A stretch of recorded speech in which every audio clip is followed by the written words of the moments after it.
Aleluia, aleluia, aleluia, aleluia. Eis a serva do Senhor, cumpra-se em mim a tua palavra. Aleluia, aleluia, aleluia, aleluia.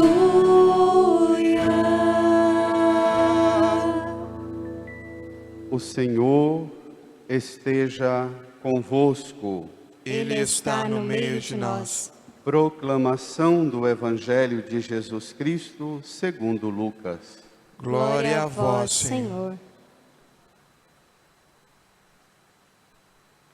Naquele tempo, o anjo Gabriel foi enviado por Deus a uma cidade da Galiléia chamada Nazaré, a uma virgem prometida em casamento, a um homem chamado José.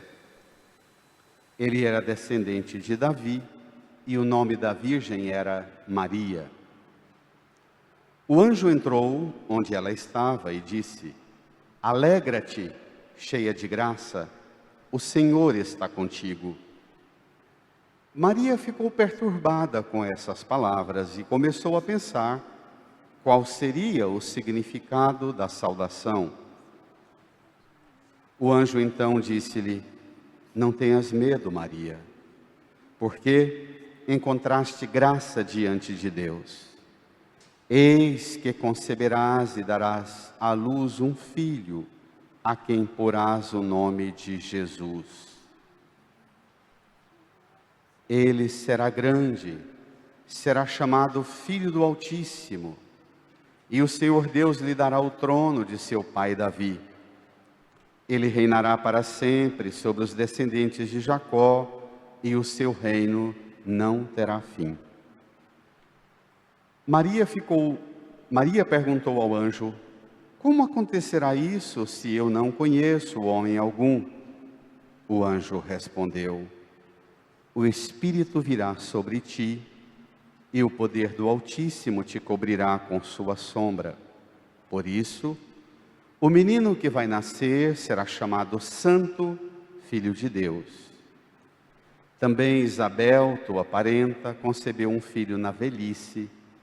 Este já é o 6º mês daquela que era considerada estéril, porque para Deus nada é impossível.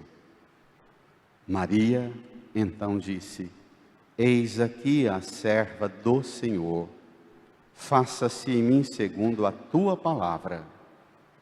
E o anjo retirou-se. Palavra da salvação. Glória a vós, Senhor.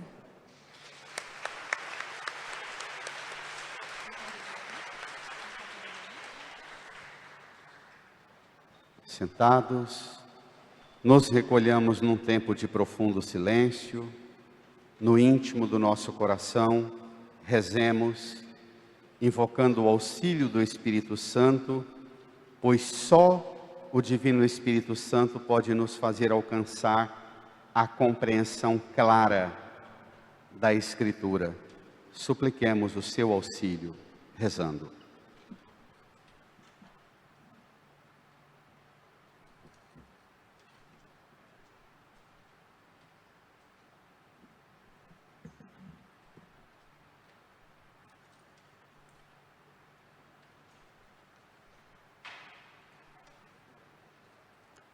Amém.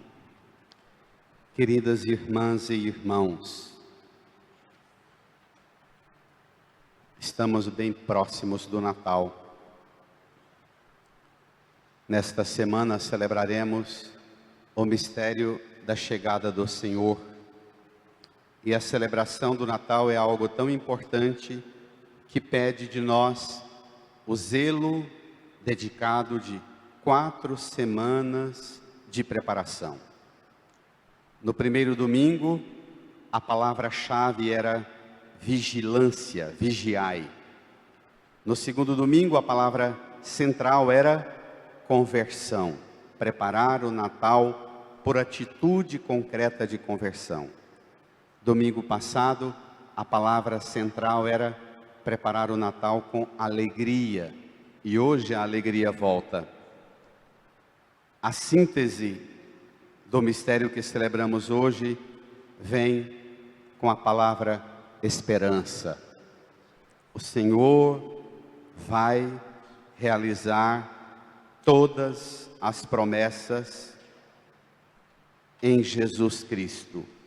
Cristo é a plena realização das promessas, e não só das promessas, supera tudo o que prometeu. Por Jesus, Deus dá-nos uma assistência tão elevada que supera todas as promessas. Os textos de hoje, a primeira leitura, o Salmo, falam-nos da solidez sonhada por nós.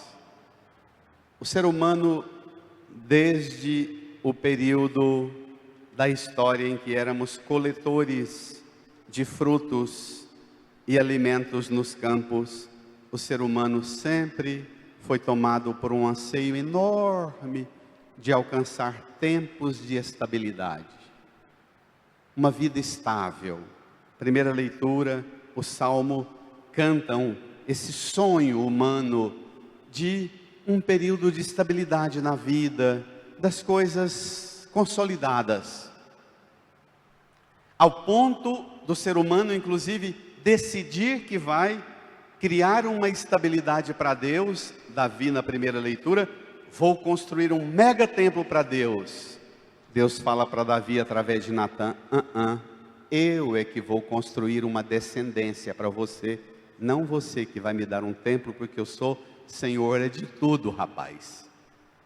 Eu te chamei quando você era pastor de rebanho, te constituí para ser centro de uma aliança comigo. Estável vai ser a aliança e não o prédio que você vai construir para mim, Davi. Tão bonito isso. A gente quer uma estabilidade nas coisas, e Deus quer uma estabilidade nos vínculos e nas relações. Quantos casamentos são destruídos porque se busca a estabilidade das coisas e não constrói a estabilidade dos vínculos e das relações? Esta centralidade da relação com Deus, baseada no modo de Deus comunicar-se a nós, a você, a mim, a Nossa Senhora, a São José, isso sempre surpreende-nos, como a gente vai ver agora. Vamos ao Evangelho, número 8 do seu folheto, Evangelho de Lucas, capítulo 1, versículo 26 a 38. Esta cena do anúncio do anjo Gabriel a Maria tem uma base de inspiração no livro do profeta Sofonias. Até eu indicaria essa leitura para esse resto de semana, para os irmãos e irmãs. Uma forma boa de preparar a celebração do Natal é ler o livro do profeta Sofonias. São só 3 capítulos. O texto do livro do profeta Sofonias é uma coletânea de argumentos proféticos, parte da experiência de Israel num período longo de 730 e 40 a.C. até 480 a.C., um período longo, um período de grande sonho, desejo, idealização por parte de Israel.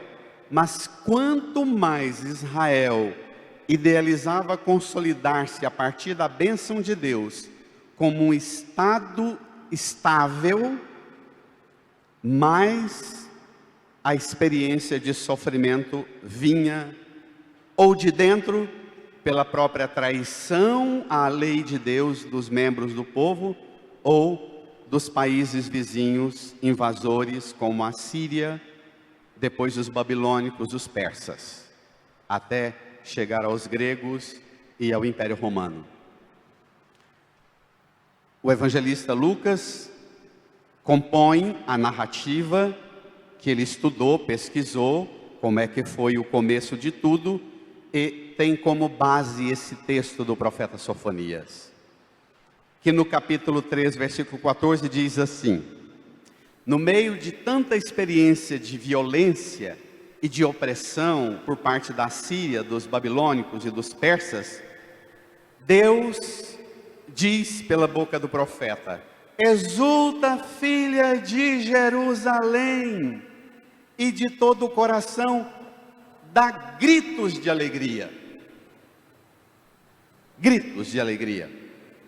A composição desse texto de Lucas está nesse ambiente de que Deus, olhando Israel sendo massacrado pela potência militar da Síria, dos babilônicos e dos persas, Deus olha para uma jovenzinha prometida em casamento, não olha para Israel e o sonho e a idealização de Israel em compor uma monarquia absoluta com um exército potente para espatifar os inimigos externos. Deus fala: comigo a relação vai ser diferente. Chama uma jovenzinha e convida ela para dar gritos de alegria, porque a partir dela vai inaugurar um tempo novo, uma relação nova. E Maria é essa jovem. Vamos lá?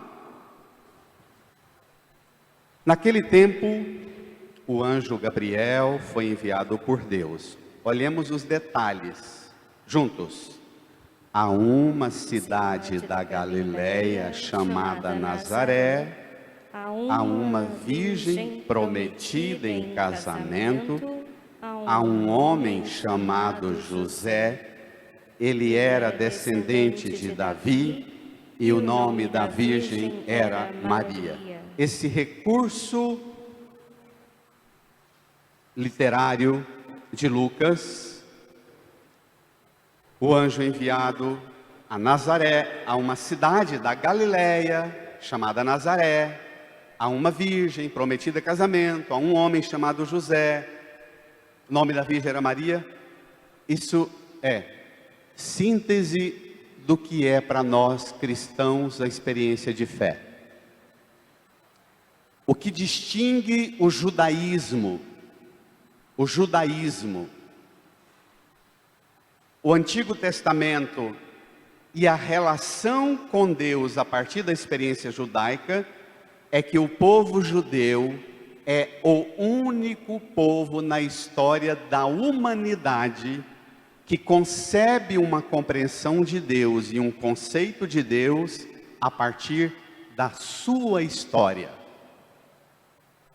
Isso é muito interessante, completamente diferente das religiões orientais, ou das religiões de matiz africana, ou daqui das Américas, das experiências tribais. Para o povo de Israel, não se pensa Deus senão a partir da própria história. Deus é uma realidade extraordinária que nós alcançamos a compreensão porque Ele entra na história da gente. Entra na história de uma virgem prometida em casamento, que mora na Galileia, numa cidade chamada Nazaré. Essa experiência de Deus, ela não é abstrata, não é conceito, não é doutrina, não é metafísica, não é uma coisa meramente transcendente, ou psicológica, ou emocional, mas é uma experiência histórica, que se registra nos escombros da arqueologia, da geografia, da história das nações, dos povos e das famílias e das tribos que compunham aquele povo de Israel. Isso é muito importante. Se tem uma coisa que está em crise hoje, é porque nós comparamos muito a experiência cristã com os conceitos psicológicos, emocionais, existenciais, espirituais das religiões de matiz oriental, o budismo, o hinduísmo e assim por diante. O cristianismo não, mas não se confunde em absolutamente com esse modo de compreender Deus. Vamos lá? Dito isso, lá vem Deus. Juntos. O anjo entrou onde ela estava e disse, brada a igreja: Alegra-te, cheia de graça, o Senhor está contigo. Três ideias. Alegra-te, cheia de graça, o Senhor está contigo. Você vem de trás para frente. Se o Senhor está contigo, você está cheia de graça, então transborde de alegria. O evangelista mostra concretamente qual é o fundamento dessa alegria. Essa alegria, como dizíamos domingo passado, ela não é a alegria da distração. Ela não é a alegria, desculpe a grosseria da expressão, burra, alienada, de ficar o tempo inteiro com o WhatsApp e com aquele mundo idiota da internet, vendo aquelas bobaginhas, aquelas bobeirinhas e rindo o tempo inteiro e fazendo galhofa o tempo inteiro. Não é dessa alegria que é mais distração, mas é uma alegria que se funda a partir de uma experiência absolutamente nova. Deus está com você, comigo. Deus está contigo. Encha-se dessa graça e alegre-se. Bento XVI, no livro Jesus de Nazaré, são 3 volumes, o primeiro volume, A Infância de Jesus, na página 32 em diante, Bento XVI apresenta 2 ideias impressionantes. Diz Bento, com esse verbo, alegra-te, começa o Novo Testamento. Começa a história nova da relação de Deus com seu povo. Com este verbo, que alegre-se, alegra-te, esse verbo que vai percorrer a experiência cristã, vai aparecer na noite santa de Natal, quando os pastores, no meio da noite, cuidando do rebanho lá nas grimpas, os anjos aparecem com o esplendor e a glória do céu e diz: eis que eu vos anuncio uma grande notícia que será causa de alegria para vós e para todo o povo.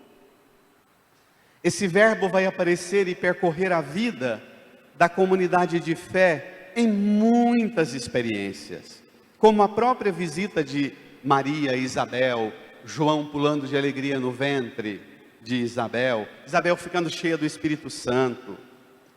Esse verbo vai aparecer sobretudo na experiência da comunidade cristã na noite do domingo da Páscoa, quando o Cristo ressuscitado entra, mostra as mãos e o lado, diz: a paz esteja convosco, diz o evangelista João. Então os discípulos se alegraram por verem o Senhor. Então, a alegria cristã se funda e se inaugura a partir de um modo de relação com Deus. Não é um modo de distração, de alienação, de fuga da realidade dos problemas.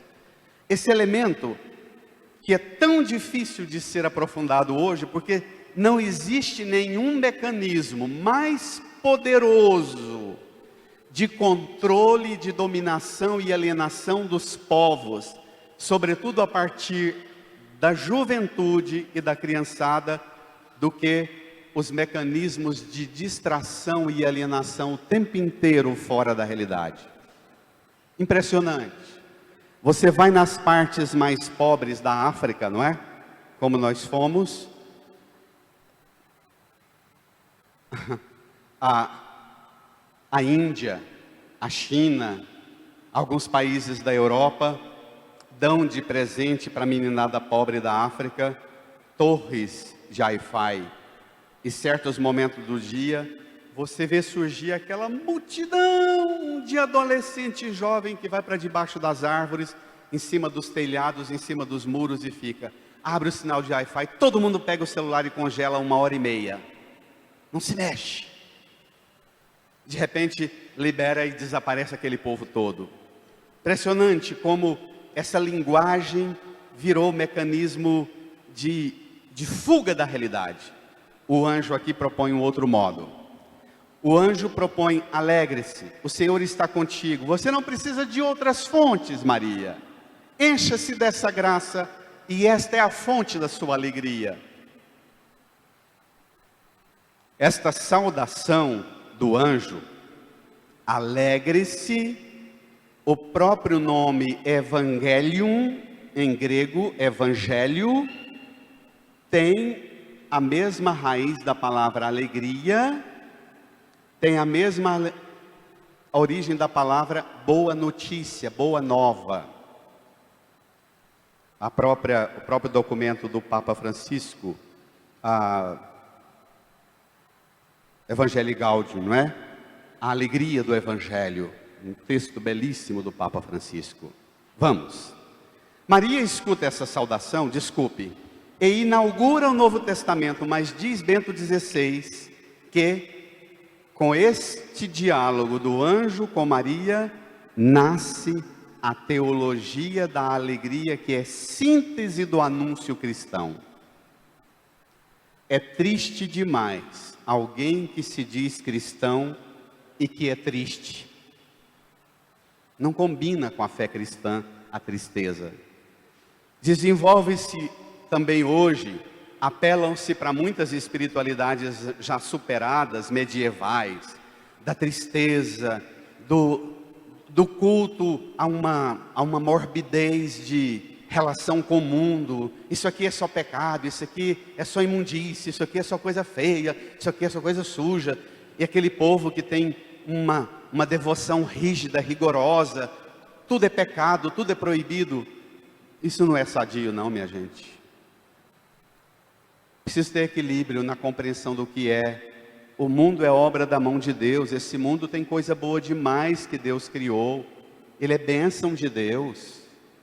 O empenho e engenho humano na ciência, na tecnologia e tanta coisa boa que é criada. As próprias ferramentas de comunicação, tem coisa boa demais nisso, minha gente. Então, inaugura-se uma teologia, a teologia da alegria.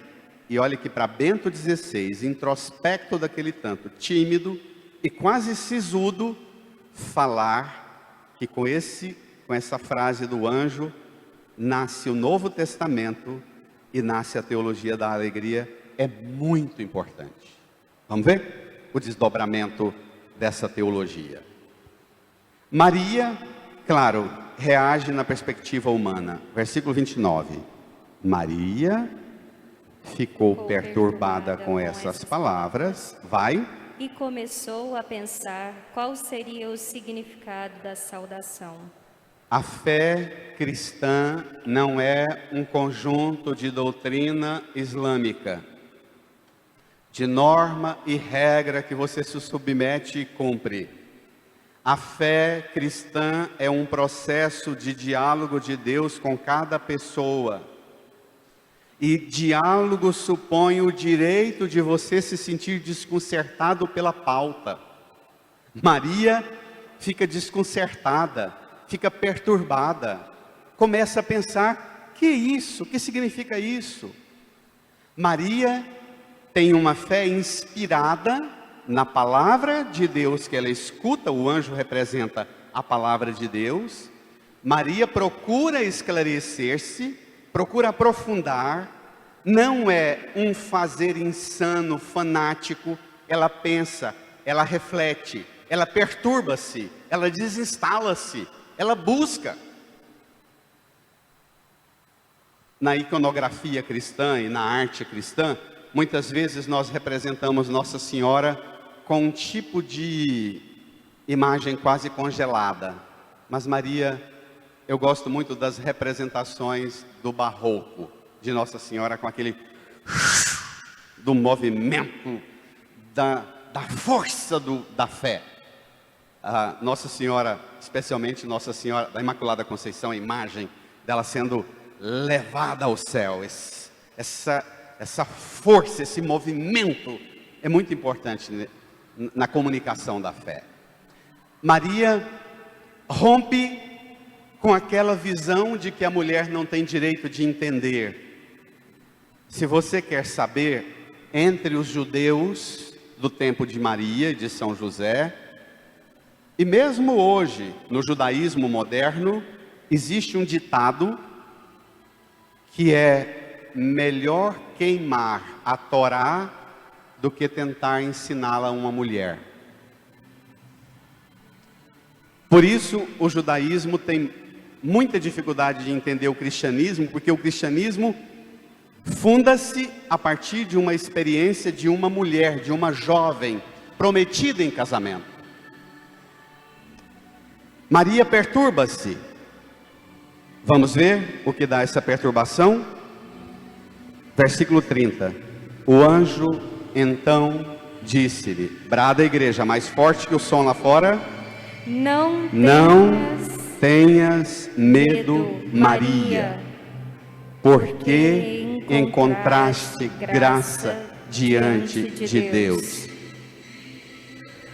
De novo, vamos esperar passar.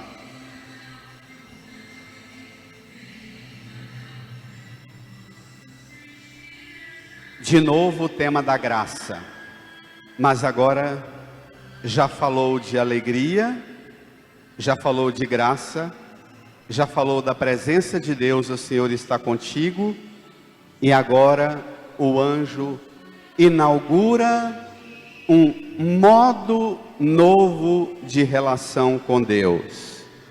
Não tenhas medo. Medo, pode ir lá olhar. Medo que infelizmente é uma base, uma ferramenta tão importante no modo das religiões se estabelecerem, não é? Os sistemas religiosos se estabelecem muito e às vezes alcançam grande estabilidade de domínio a partir da doutrina do medo, da ameaça. Maria inaugura um modo novo de compreender Deus. O modo de Maria não é mais o da ameaça, do castigo, da punição. Inaugura-se a partir da alegria, da graça, da presença de Deus, que supera o medo. Como nós precisaríamos recuperar isso? Como nós conseguimos transformar a experiência cristã um trem tão longe da originalidade e da autenticidade, raiz fundante da experiência cristã, como essa de Maria? Não tenhas medo. Você encontrou graça diante de Deus, Maria. Deus não está chamando você porque Ele é poderoso, e você ou se submete ou o pau quebra, não. Deus olhou para você e Deus olha para você, para cada um de nós, e Deus encontra graça em nós. Ele parte do desejo de relacionar-se com cada uma e cada um de nós, a partir da realidade do que nós somos. Nós somos obra da mão dele, e ele não faz coisa feia, ele não faz coisa errada. Nós somos graça de Deus. Deus, ao aproximar-se de nós, aproxima-se da realidade que a mão dele criou. É verdade que nós precisamos ter noção dos nossos limites, como Maria vai apresentar daqui um pouco, ter noção da nossa ambiguidade, da nossa fragilidade, mas nós não somos só trem ruim, não. Em nós habita uma realidade sobrenatural. Nós somos obra da mão extraordinária de Deus. Versículo 31 até 34. Vamos. Eis que conceberás e darás à luz um filho, a quem porás o nome de Jesus. Vai, igreja. Ele será grande, será chamado Filho do Altíssimo, e o Senhor Deus lhe dará o trono de seu pai Davi. Ele reinará para sempre sobre os descendentes de Jacó, e o seu reino não terá fim. Que coisa. O anjo apresenta a Maria, que ela vai gerar, por obra do Altíssimo, vai recuperar o trono de Davi, o seu reino será um reino estável para sempre, não vai ter fim. Que reino é esse? Vamos de novo a Bento XVI, Jesus de Nazaré, na página 34. Gostaria muito que vocês comprassem esse livrinho. Esse livrinho, o primeiro volume, sobretudo, que trabalha a infância de Jesus, é um texto excelente. Todos os anos eu leio e releio esse livro, agora por ocasião do Natal. E todos os anos eu leio, tanto quanto os textos sagrados, com uma novidade surpreendente. Bento XVI diz assim: esse reino do qual o anjo se refere e alude a Maria, esse reino que não vai ter fim, muitas vezes ele é confundido por nós na história humana. Maria escuta o anjo falar de um reinado, mas ela sabe que lá fora da sua casa impera um rei, Herodes, por graça de Roma e não de Deus. Um idumeu, pagão, da linhagem mais perversa do paganismo violento das tribos do Império Romano. Maria sabe que ele reina sobretudo pela crueldade, uma crueldade inaudita. Impressionante a frase de Bento XVI. Maria sabe que Herodes era uma caricatura da realeza que fora prometida a Davi. Um escrache, um deboche. Impressionante o que vem. Pasmemos. Naturalmente, diz Bento XVI na página 34, permanece sempre verdadeira também a frase que Jesus disse a Pilatos, diante do rei, no dia do seu julgamento: o meu reino não é daqui.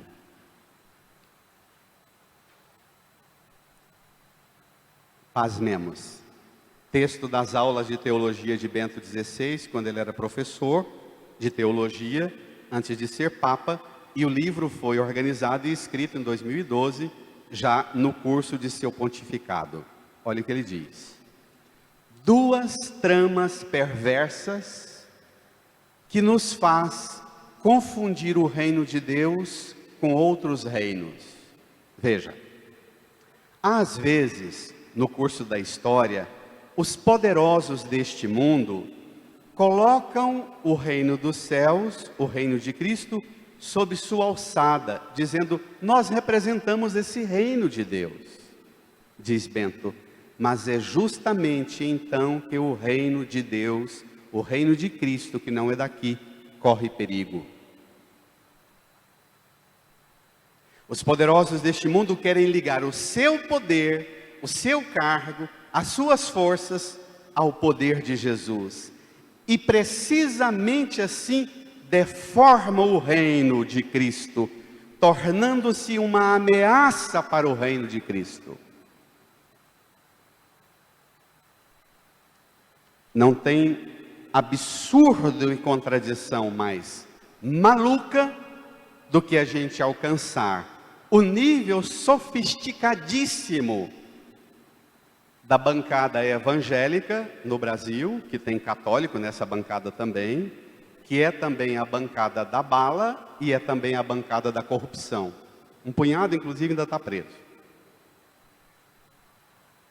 Homens que se arvoram representantes de Cristo e do reino de Cristo e que se impõem dizendo: nós vamos dar a vocês a bênção e a proteção, vamos constituir uma república cristã. Bento diz: é precisamente aí que deforma o reino de Cristo e tornam-se uma ameaça para o reino. Segunda característica: dos poderosos deste mundo, que também está na moda. Ou então, o reino de Cristo está sujeito a uma persistente perseguição pelos dominadores que não toleram nenhum outro reino e desejam eliminar o rei que não tem poder neste mundo e os que representam este reino que não é daqui, mas cujo poder misterioso os poderosos deste mundo temem. Irmã, irmão, agora tem um movimento nas redes sociais e na internet, um grupo que se articula dizendo: nós representamos os que protegem os cristãos por causa da cristofobia, e vocês votem em nós porque nós vamos lutar contra a cristofobia. Mas são representantes da Bíblia e da bala. O reino de Cristo volta ao Evangelho. O reino de Cristo não se confunde com esse reino daqui. O reino dele não terá fim. Versículo 34, vamos ver? Maria perguntou ao anjo, brada a igreja: Como aconteceu se eu não tenho algum? Como acontecerá isso se eu não conheço algum? De novo, a fé bíblica não é uma fé burra, alienada, que não te dá direito de questionar, de interrogar, de inquietar-se, de perturbar-se, de desinstalar-se. Pode, Maria já ficou perturbada e agora ela dialoga com o anjo apresentando os limites. A fé cristã é também a sua capacidade de enxergar em você seus limites e dizer: Deus está me chamando para isso, mas eu não tenho condições, nem casado eu sou. Não coabito com um esposo. Apresente as suas dificuldades para o Senhor. Ele tem respostas que talvez você não conheça, mas é preciso que você tenha capacidade de descobrir também em você. E olhe, se a Beatíssima Virgem Maria, concebida sem a mancha do pecado original, apresenta dificuldade e obstáculo, imaginemos nós, na ramperagem do que somos. O anjo responde para Maria: Ih, Maria, o que vai acontecer com você não representa o reino do homem, do macho, do varão violento, que resolve as coisas na pancada, na paulada, na posse, no domínio. Não, Maria. Olha a resposta do anjo, vamos lá? Versículo 35. O anjo respondeu, brada a igreja: O Espírito sobre ti, e o poder do Altíssimo te cobrirá com sua sombra. Nossa, que coisa impressionante. Maria, o que vai acontecer com você? Que tipo de poder é que vai agir em você, Maria? Não é o modelo do poder do macho, do varão violento da sociedade machista e violenta do Império Romano ou da cultura judaica. O poder do Altíssimo vai te cobrir com uma sombra, Maria, e não com uma arma, Maria. As potências de Deus são o Espírito, que resolve tudo com uma leve sombra, sem os ataques de posse, de ameaça e de violência.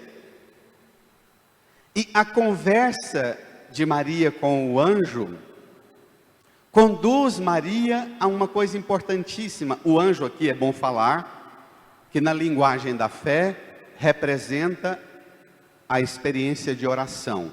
Anjo representa a experiência mística elevada de intimidade com Deus na oração.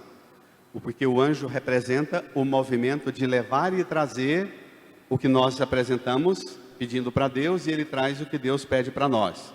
Não existia ainda a Bíblia escrita tal como temos. Hoje nós já temos a Bíblia. Quer falar com Deus, abre a Bíblia. No tempo de Maria não tinha Novo Testamento, não tinha ainda, não é?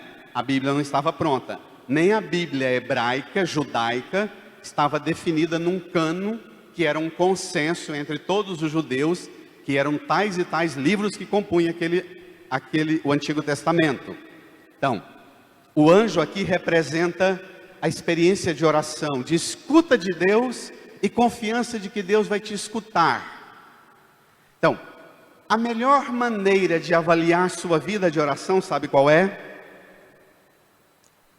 Se ao rezar, você experimenta ser conduzido a uma intimidade com o Espírito Santo. Para muitos de nós, o Espírito Santo é um grande desconhecido. E a gente tem muitas formas extravagantes de falar do Espírito Santo, do transe, do orar em língua, que é bonito e é verdadeira, mas não é só aquele modo. Tem muitas, o Espírito Santo tem todos os modos de manifestação.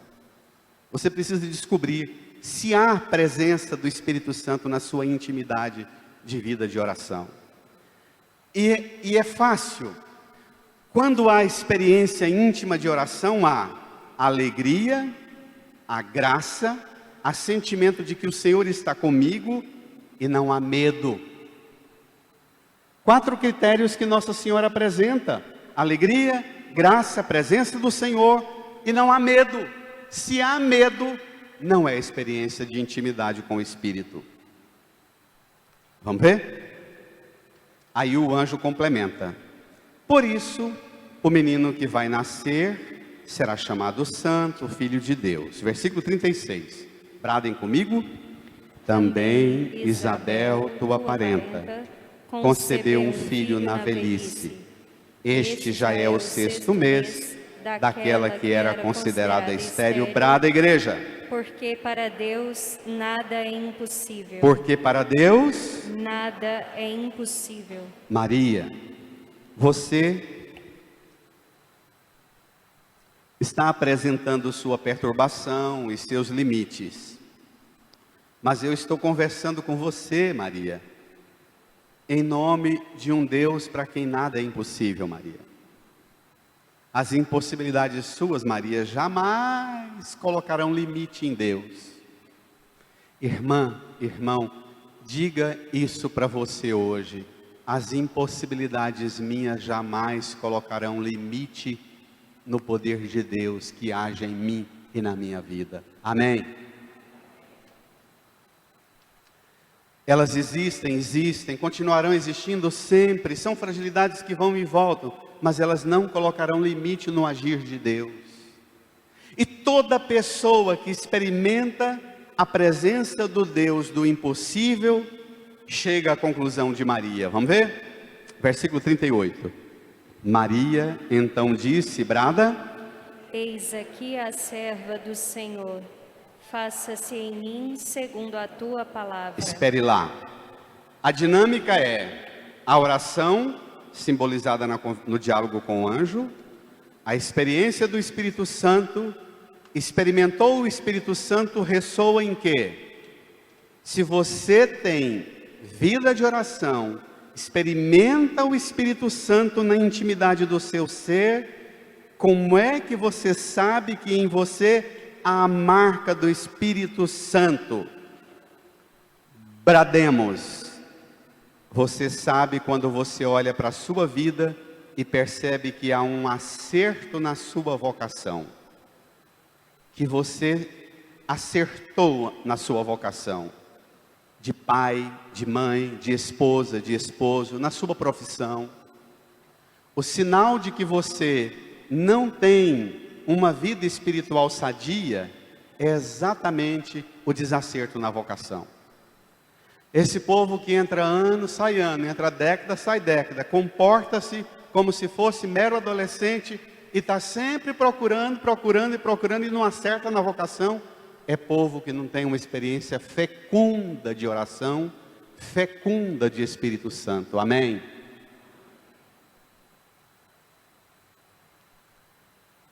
Olha,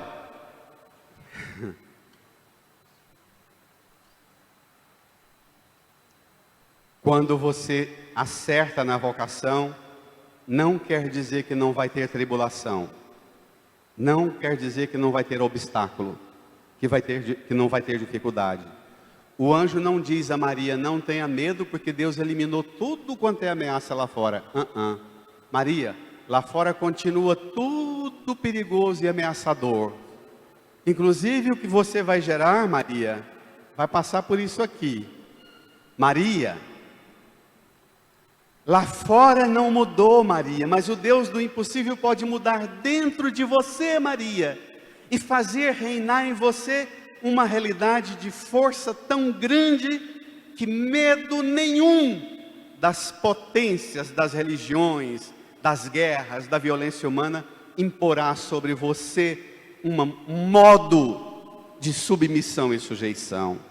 Vença os seus medos, vença as suas tristezas e enfrente a sua missão, enfrente a sua vocação. Amém? Agora vem a frase mais dura. E o anjo? Retirou. E o anjo? Uma nota de Bento XVI. Vou confessar para vocês uma coisa que não é, acho que não escandaliza vocês não.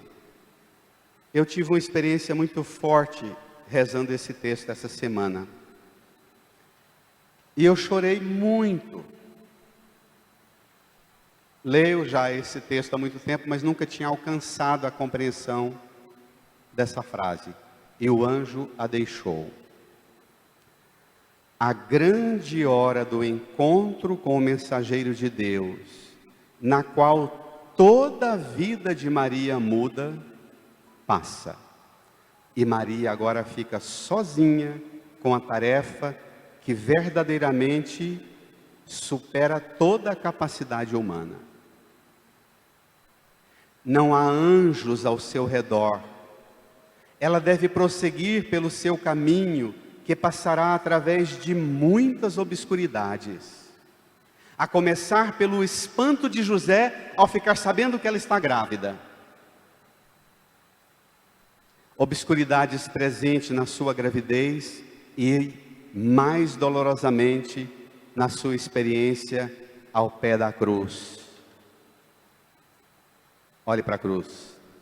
O anjo parte, mas a sua missão permanece.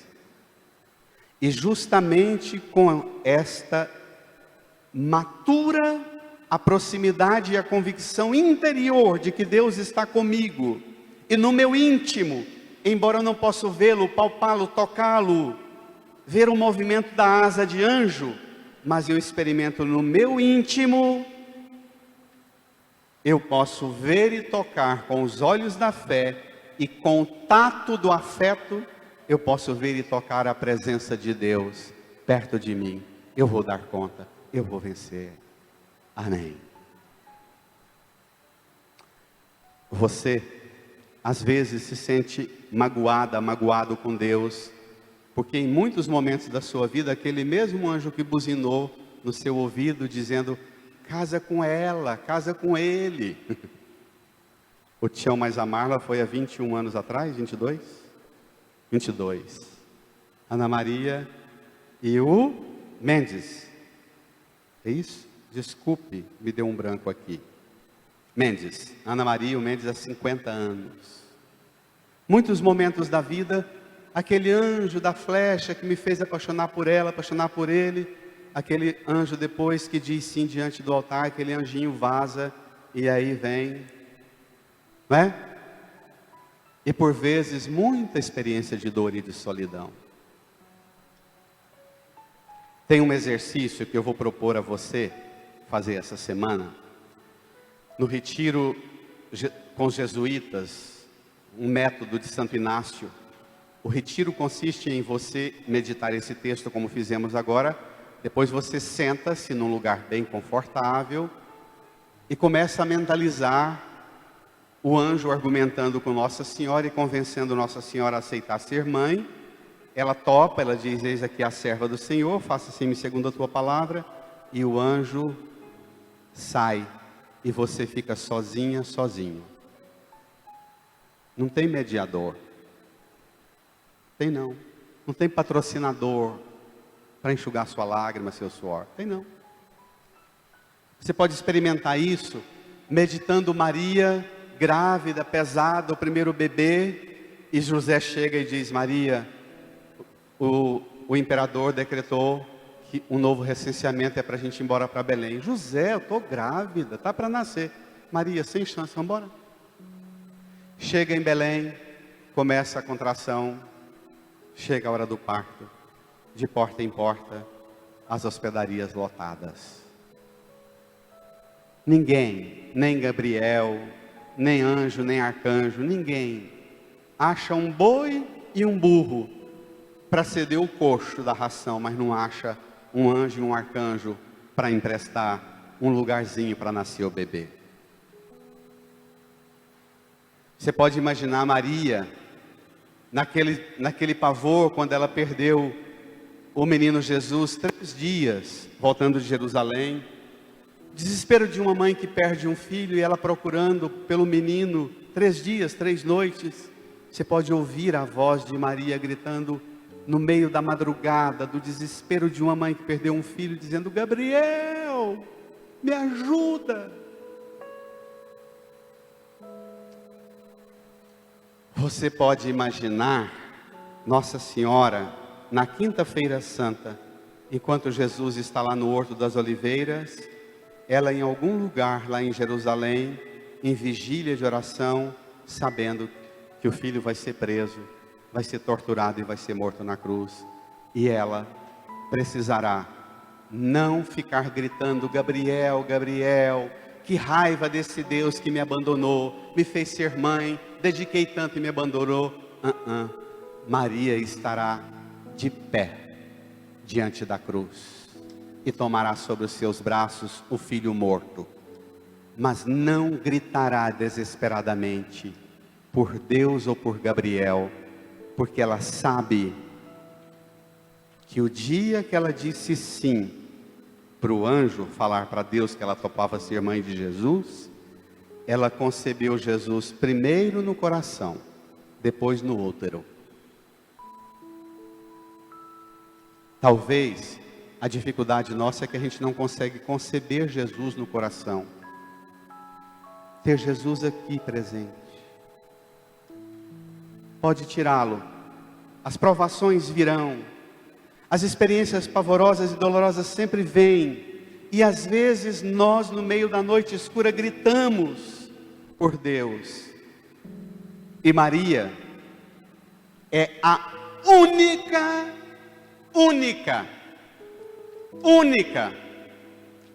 que experimentou a presença de Jesus realmente dentro dela em 2 modos: fisicamente no seu útero, no seu ventre, e espiritualmente e afetivamente no seu coração.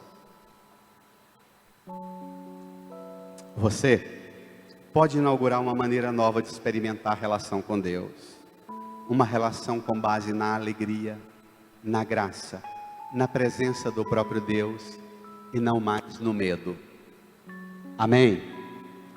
Incline a sua cabeça, apresente para Jesus, para o Espírito Santo, apresente os seus medos, apresente as suas tristezas, as suas instabilidades, as suas inseguranças, apresente as suas dúvidas, os seus pavores, apresente.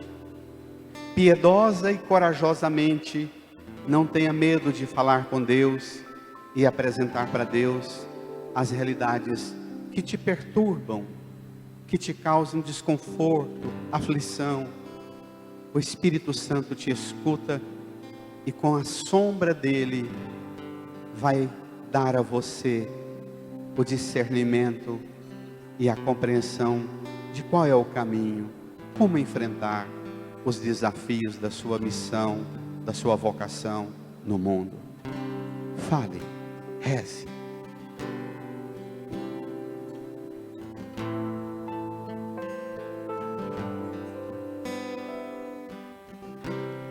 Espírito Santo, vinde falar em mim.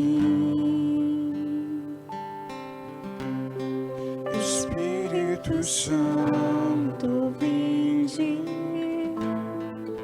orar em mim. Vinde curar, vinde libertar nossos corações de toda opressão. vinde transformar, vem incendiar, traz fogo do céu neste lugar. Incendeia minha alma, incendeia minha alma, incendeia minha alma, Senhor.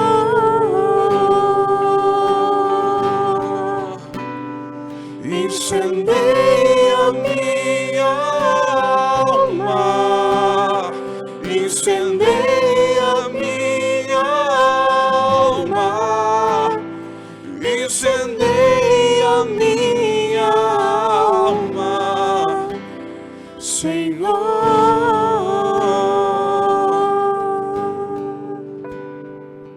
Fiquemos em pé. Deixe o folheto no banco. Estenda sua mão aqui para a cruz de Jesus. Reze comigo, Senhor Jesus. Senhor Jesus, Eu quero eu quero fazer fazer os últimos preparativos os últimos preparativos para celebrar este ano a sua chegada no meio de nós, a sua chegada no meio de o nós, seu Natal. o seu Natal. Senhor Jesus, Senhor Jesus, por todo o amor, por todo o amor, por toda dor, por toda dor, por todo o sofrimento por todo o sofrimento que o Senhor enfrentou que o Senhor enfrentou por nós, por nós, pela nossa salvação, pela nossa salvação, por mim, por mim, pelo seu sangue derramado. pelo seu sangue derramado. Eu te peço, Eu te peço, lava-me, purifica-me purifica-me de toda tristeza de toda tristeza e de todo medo. e de todo medo. Põe a mão no seu coração, incline a sua cabeça e converse com Jesus. Experimente esse lavar dos seus medos, das suas tristezas. Experimente essa cura, essa libertação daquilo que tanto faz você ficar perturbado. Lava, Jesus, purifica. Pelo seu Espírito Santo, queima todas as ideias erradas, doutrinas falsas, pensamentos, sentimentos que me escravizam numa fé de medo, numa fé fraca, numa fé triste. E renova-me, Senhor, na graça de uma experiência fecunda, de alegria, de coragem, de ousadia na fé, como Maria, como São José. Eu quero dizer sim ao chamado do Senhor, mas eu não quero ser alguém que te serve com tristeza e com medo. Amém. Incendeia minha alma, incendeia minha alma, incendeia minha alma, Senhor. Vamos cantar? Incendeia, incendeia minha alma, incendeia minha alma, incendeia minha alma, Senhor.